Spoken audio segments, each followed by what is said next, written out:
Ito po ang ating gagawin TCL na TV.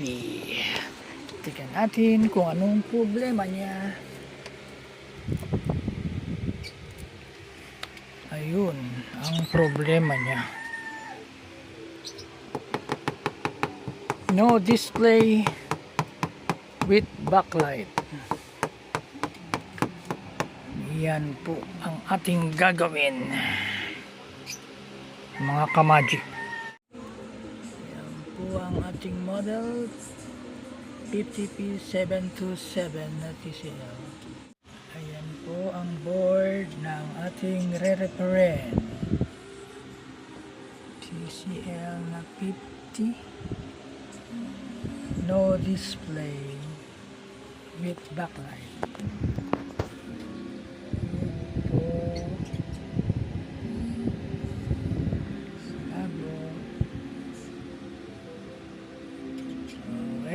Mga kalikot, dalawa po gamit natin tester, isang analog at isa pong digital para madali po natin matrace kung saan ang problema sa board na ito.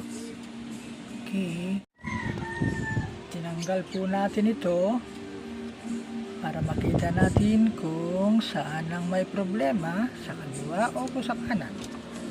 Tapos i-on po natin. Ayun po, meron na po siya ng display. Ibig sabihin, dun sa area na yun ang may problema.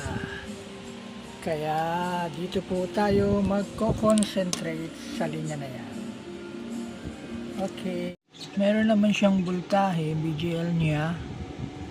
Ibig sabihin, pag kinakabit po natin itong ribbon wire na to, nawawala po yung supply. Nagkakaroon po ng error po yung panel. Kaya hanapin po natin yun kung saan yung pin po dito ng clock at tatanggalin po natin yun. Okay, sige, submat. Eto na, naita ko na kung saan dito yung clock. Ito, pansin nyo, nilagyan ko po siya ng ng sticker para wala po siyang connection. Tatanggalin po kasi natin yung clock. Kaysa po mag-cutting method tayo, mag-tape method na lang tayo. Mas madali. Okay. Testing. Testing na natin. Disconnect natin ang clock po niya. Tingnan natin kung gagana. Ayun guys. Ay na mga katropa. Lumabas na ang TCL, buo na.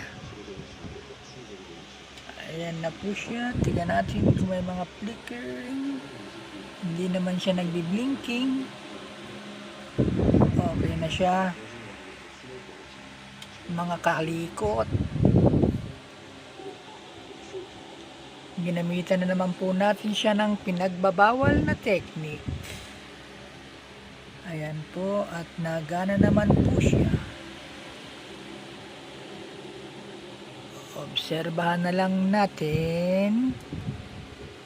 Ayan po ang pinagbabawal na technique.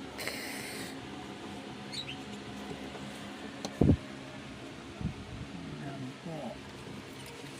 Ang model po natin, TCL 50P727, no display with backlight. Ginamitan na lang po natin siya ng pinagbabawal na technique, ang tape method. Hindi po ako nag-cut.